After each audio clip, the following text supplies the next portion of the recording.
Abençoe muito, muito, muito, muitíssimo. Nossa gotinha hoje vem de Daniel capítulo 10. Daniel capítulo 10, versículo 12. Essa palavra me veio à mente na minha devoção hoje de manhã, depois que eu li uma notícia, e eu vou compartilhar com os irmãos já já. Disse assim o texto: então me disse: não temas, Daniel, porque desde o primeiro dia em que aplicaste o teu coração a compreender e a humilhar-te perante o teu Deus, são ouvidas as tuas palavras, e por causa das tuas palavras eu vim. Vamos juntos, soma a sua voz? Então me disse: não temas, Daniel, porque desde o primeiro dia em que aplicaste o teu coração a compreender e a humilhar-te perante o teu Deus, são ouvidas as tuas palavras, e por causa das tuas palavras eu vim. Senta um pouquinho, que palavra tremenda, né? Daniel, durante o seu ministério, ele teve muitas visões do Senhor. E a mais famosa daquela mão branca escrevendo na parede, né? Mene, Tekel, Ufarsin, os estudiosos da palavra conhecem bem essa visão. Essa visão que Daniel teve foi uma visão sobre o rio Tigre, um juízo de Deus sobre a Pérsia e a Grécia. Não vou falar sobre a visão, mas o texto de Daniel diz que Daniel, quando teve essa visão, ele foi tomado por um pavor que o tomou, que o dominou. No capítulo você o vê dizendo que o pavor era tanto que ele não dormia, não comia, nem bebia, isso por 3 semanas. Ele ficou apavorado, ele ficou aterrorizado por causa da visão. Terror, pavor. Ele viu e a visão mexeu com as suas emoções, a visão teve efeito somático nele, né? Veio a soma ao corpo. Ele ficou aterrorizado. Quando eu li o terror de Daniel, eu passei a perguntar para mim mesmo, e passo a perguntar a nós todos nessa noite: será que o que a gente tem visto hoje, irmão, no mundo, dá para aterrorizar a gente? Sim ou não? Cara, sim, eu fico aterrorizado com o que eu tenho visto. Eu citei nos últimos 3 cultos 3 pais assassinos, né? A gente viu nos últimos anos o feminicídio crescer muito no país. Todo dia, literalmente. Você percebeu que nos últimos anos, mais precisamente 10 anos, o número de assassinatos de mulheres cresceu como nunca antes na história do país. É como que se houvesse um conluio espiritual para matar as mulheres mesmo. E as mulheres começaram a ser dizimadas. É assustador, toda semana. De um tempo para cá, não é mais só sobre as mulheres. Nos últimos 3 domingos, eu citei 3 assassinatos. De um pai que enforcou o filho de 2 anos, porque a mulher foi embora, ele queria que ela sentisse dor. Ele colocou o filho de 2 anos na forca, matou o filho, depois se pendurou do lado e se matou também. A mãe, quando chegou, estava lá os 2 corpos em casa. Na semana seguinte, o pai, brigado com a mulher foi embora, ele pega o filho de 9 anos e diz: se você não voltar, você não vai falar mais com o seu filho, pode se despedindo dele, toma filho, despede da mamãe. E o filho se despediu mesmo, o filho não sabia o que estava acontecendo, e ele joga o carro debaixo de uma carreta. Ele mata o filho e se mata.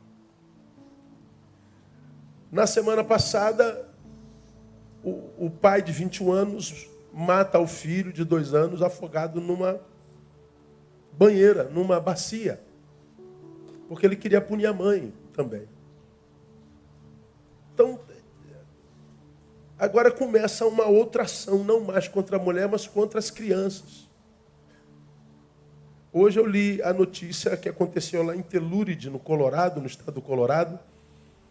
Uma mãe que matou suas 2 filhas porque o líder da sua religião disse que as suas filhas eram impuras. Ela acreditou nesse líder, uma criança de 10, uma criança de 8. Ela mata as duas crianças. Como? Prende as crianças dentro do automóvel e as tranca. As crianças foram achadas depois de algumas semanas de morta. E a autópsia revela que as duas crianças morreram de calor, de fome e de desidratação dentro de um carro após 2 semanas.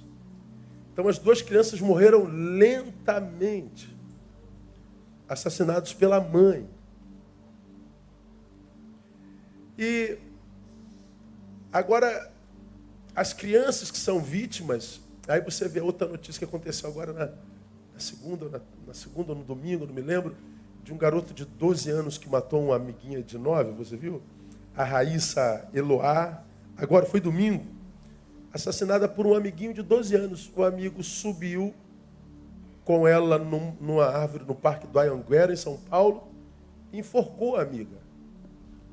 A menina sumiu, a mãe ficou procurando, sumiram, acharam ela em cima da árvore, foram ver, ela estava enforcada, e o menino falou: eu matei ela sim, mas eu machuquei muito ela antes de matar, com 12 anos de idade. Eu não consigo, como cidadão do mundo, passar por isso sem tentar achar alguma coisa por trás disso. Eu não sou analista da raça humana. Eu não consigo achar coincidência. Não, acho que nós passamos por um processo mesmo maligno. A Bíblia diz que os homens iriam de mal a pior, enganando e sendo enganados. Então, a análise que Paulo faz do tempo do fim é que os homens iriam de mal a pior. Ou seja, qual o estado presente, Paulo? Mal. Nós estamos mal. E qual o futuro desse estado? A pior. Então, ele fala que no tempo de fim, o estado seria de maldade e que isso pioraria. Ele diz mais quando escreve a Timóteo. Eles iriam enganando, ou seja, eu sou quem engana, e sendo enganados, eu sou vítima do engano. Então, no início, eu pratico mal, e o mal volta para mim, porque voltou para mim, eu pratico, ele volta para mim. Então, ele fala de um ciclo de autodestruição. Raça destruindo raça. Raça se auto-extinguindo. É o diagnóstico da palavra. É assustador. Quando eu vejo isso, eu me aterrorizo. Não tem como passar por isso sem ficar aterrorizado com o que a gente vê, com o que a gente, ser humano, está fazendo com a gente mesmo, né? Bom, Daniel foi tomado por um terror. E como é que Daniel fez, à luz do texto que a gente acabou de ver? Ele agiu em 3 vertentes para sobreviver aquilo. Primeiro, postura. O texto diz lá: não temas, ou não temais. Quando eu li isso, eu fiquei perguntando: mas Deus, como é que a gente faz para não temer? Bom, se ele diz para eu e você não temermos, é porque o medo é controlável. Não temer é uma decisão diferente do que nós aprendemos. É como se o medo fosse alguma coisa incontrolável, ou seja, ele tem poder sobre mim, mas não eu sobre ele. Ele tem poder sobre nós, mas não nós sobre ele. Então, quando diante do terror, diz o texto e do que eu acabei de referenciar para vocês, a Bíblia diz, não temas, então ele está dizendo, o medo é controlável. Quando você está tomado por pânico, terror, aterrorização, que a gente, porque tomado, acredita que está diante de algo que é insuportável, ou seja, é muito mais do que a Bíblia vem e já desconstrói tudo. Por que a Bíblia desconstrói? Porque nós somos vítimas do que a gente crê. Se você acredita que uma coisa não é possível, essa coisa não é possível. Se você acredita que essa coisa é possível, então essa coisa é possível. Nós somos o que nós cremos. Então, quando a gente percebe um pavor tomando a cidade, quando a gente vê gente pirando o tempo inteiro, gente surtando, gente perdendo o controle, gente vendo as suas emoções fugirem da mão, assim, quase que desesperadamente, a gente é logo tomada, se vê menor do que o que a gente de fato é. Meu Deus, já era, perdi o controle. Meu irmão, acredita. Você não está no mundo sozinho, você tem um Deus que é contigo. Você não foi criado por Deus e foi largado. Você foi criado por Deus e é alvo do Deus que te criou e te ama. Diga para quem está do seu lado, Deus é contigo, irmão. Não esquece disso não. Então, quando você se vir menor do que um sentimento está te tomando, bom, para um pouquinho e racionaliza. Peraí, nós acabamos de ouvir a palavra que diz para eu não temer. Se a Bíblia diz para eu não temer, Ele nunca me daria uma ordem inatingível. Deus não é incongruente. Se Ele me deu uma ordem, é porque essa ordem é possível. Daniel, você está ficando aterrorizado. Você está 3 semanas sem comer. Você está 3 semanas sem dormir. Você está 3 semanas sem beber. Você perdeu o controle. Não temas. Agora, Deus é tão bom, irmão, que Daniel não tinha Bíblia, né? Nós temos. Amém ou não? Daniel não tinha Bíblia. Então Deus manda um anjo, Deus manda um mensageiro para falar com ele. Daniel, você está diante de algo que é aterrador, mas nem isso que é aterrador é capaz, se você não permitir, de roubar o controle de si mesmo. Não temas, Daniel. E a mesma palavra Deus dá para você nessa noite. Não temas, meu irmão. Você pode estar passando pelo pior momento da tua história. Você pode estar diante de um inimigo que aparentemente é intransponível. O Senhor está dizendo para você, meu amigo, se chegou até você é porque você pode vencer no nome de Jesus. E você precisa acreditar nisso. Diga, eu posso vencer. Diga, eu vou vencer. Aplauda Ele porque Ele é poderoso e é bondoso. Como que Daniel vence? Não temas. Isso é obediência. Isso é decisão. Decidir não temer. Quando você decide, acreditando, você vence o medo. Segundo, nós vemos Daniel vivendo um tempo de dedicação extrema. Porque olha o que temos de lá. Porque desde o primeiro dia em que aplicaste o teu coração a compreender e a humilhar-te, olha lá, desde o primeiro dia que aplicaste o teu coração a compreender, dedicação. Eu estou aterrorizado, eu estou perplexizado, eu estou desequilibrado até na minha biologia, mas eu não abri mão de aplicar o meu coração para compreender. Dedicação. Você conhece uma frase aqui que é jargão nosso aqui na nossa igreja, né? A coisa principal é fazer da coisa principal a coisa principal. Vamos juntos mais uma vez? A coisa principal é fazer da coisa principal a coisa principal.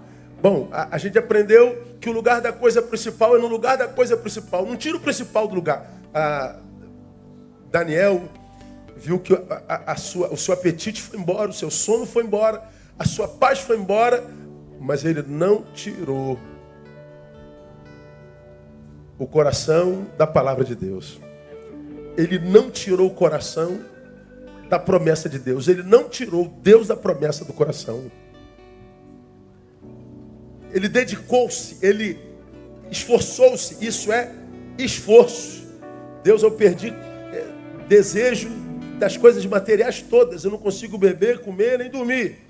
Mas eu não posso abrir mão das coisas espirituais. Busca primeiro o reino de Deus. E as coisas serão acrescentadas. Então como é que a gente vence esse tempo maluco, irmão? Que vai ficar cada vez mais maluco. Primeiro dizendo, eu posso vencer o medo que pode me tomar por causa do terrorismo que a gente vê. Segundo, não abrindo mão da coisa principal, que é a palavra de Deus e o Deus da palavra. Terceiro, para a gente terminar a nossa gotinha, oração. O final do versículo diz, por causa das tuas palavras, o quê? Eu vim. Deus sempre vem, irmão, nosso socorro. Ele sempre vem. Sempre vem. Mas pastor, eu orei por um tempão, ele não veio. Parou de orar, não parou? Desistiu? Você não parou de orar para perguntar por que demorou? Você não parou de orar? Quando a gente para de orar, a gente está dizendo: Deus, eu vou lhe dar tanto tempo. Te dou 3 dias. Se ele não vem no terceiro, você diz: o defunto não pode ressuscitar mais. Por que você acha que Jesus voltou para Lázaro só no 4º dia? Você já aprendeu? Porque os judeus acreditavam que até o 3º dia, a alma do defunto ficava pairando sobre ele. Então, ainda haveria possibilidade de ressurreição. O que Jesus faz? Jesus espera o 4º dia, para que ninguém dissesse que ainda havia algum tipo de esperança. Jesus chega no 4º, pensaram assim: se Jesus chegasse até ontem, até dá, mas hoje não tem mais jeito não. Jesus chega no 4º e diz assim: a última palavra sobre a vida dos meus amados vem da minha boca. Lázaro, sai para fora. E sai lá o defuntão no 4º dia. Porque o 4º dia era o tempo de Deus, o 3º era o tempo dos homens. Qual é o problema dos que estão ficando para trás, aterrorizados, tomados pelo medo, por pânico, por toda sorte de adversidade? São aqueles que oram por um tempo e dão um tempo para Deus agir. Não dê tempo para Deus agir não, irmão. Diga para Deus: Deus, eu queria que você viesse já. Mas se o Senhor não tem por planejamento vir já, renova minha força para prosperar o teu tempo, no nome de Jesus. Aí você vai ver que o Senhor vai renovar a tua força todo dia. E no tempo de Deus o milagre acontece. No tempo de Deus o renovo vem. Então, meu irmão, acredita na palavra do teu Deus, no Deus da tua palavra. O que a gente está vendo é loucura. Homens matando suas esposas, mães matando seus filhos, pais matando seus filhos, todo mundo matando todo mundo com medo de todo mundo. O medo está tomando a vida, mas o Senhor está dizendo: esse medo não tem poder de tomar quem anda na minha presença. Anda na minha presença. Porque se você andar na minha presença, vai andar a vida inteira, ninguém vai te parar. Por que a gente para? Porque não anda na presença. Anda na presença de Deus. Você vai ver que nada vai te parar na vida, no nome de Jesus. Aplauda Ele, vamos ficar em pé e vamos adorar o seu nome. Aleluia. Glória a Deus. Feche seus olhos. Uma frase de louvor ao Senhor. Agradeça a Ele porque você está aqui nessa noite. Você foi ao trabalho, voltou. Seu filho foi ao colégio, voltou. Ele pôs o pão sobre a sua mesa nessa noite. Ele te trouxe aqui para ministrar o teu coração, renovar a sua força. Ele vai ministrar a palavra ainda mais nessa noite no teu coração. Então adore o Senhor. Pai, no nome de Jesus, nós queremos te bendizer nessa noite, nesse final de dia, por mais um dia que tu acrescentas à nossa existência. Muito obrigado, ó Deus, porque tu tens cuidado de nós. Sim, Pai, nós vivemos num tempo difícil. Nós vivemos num tempo perigoso na nossa nação. Nós vivemos num tempo tomado pelo medo. Mas nós queremos confiar na tua palavra e dizer-te que o medo não nos tomará. Nós remaremos contra a maré. Que tu possa nessa noite renovar a esperança, renovar a fé, renovar a força. Tu sabes, ó Deus, quem atravessa por lutas intensas aqui nesse exato momento. Tu sabes, ó Deus, quem está a passar pelo vale da sombra da morte. Tu sabes quem está diante de um inimigo que aparentemente é intransponível. Então, ó Deus, age e entra com providência nessa noite. Que essa noite tu possas renovar mesmo a força, a esperança, a fé. Para que, ó Deus, no final dessa luta, o teu nome seja glorificado. Estamos erigindo um trono de louvor a ti. Assenta-te sobre o trono dos louvores de Betânia. Acha no meio da multidão que começa a se formar, ó Deus, os verdadeiros adoradores. E libera a tua palavra e a tua vitória. Nós oramos, te bendizemos, te agradecemos e adoramos. No nome de Jesus, Senhor que reina. Amém e aleluia. Aplauda Ele mais uma vez e adore com o coração.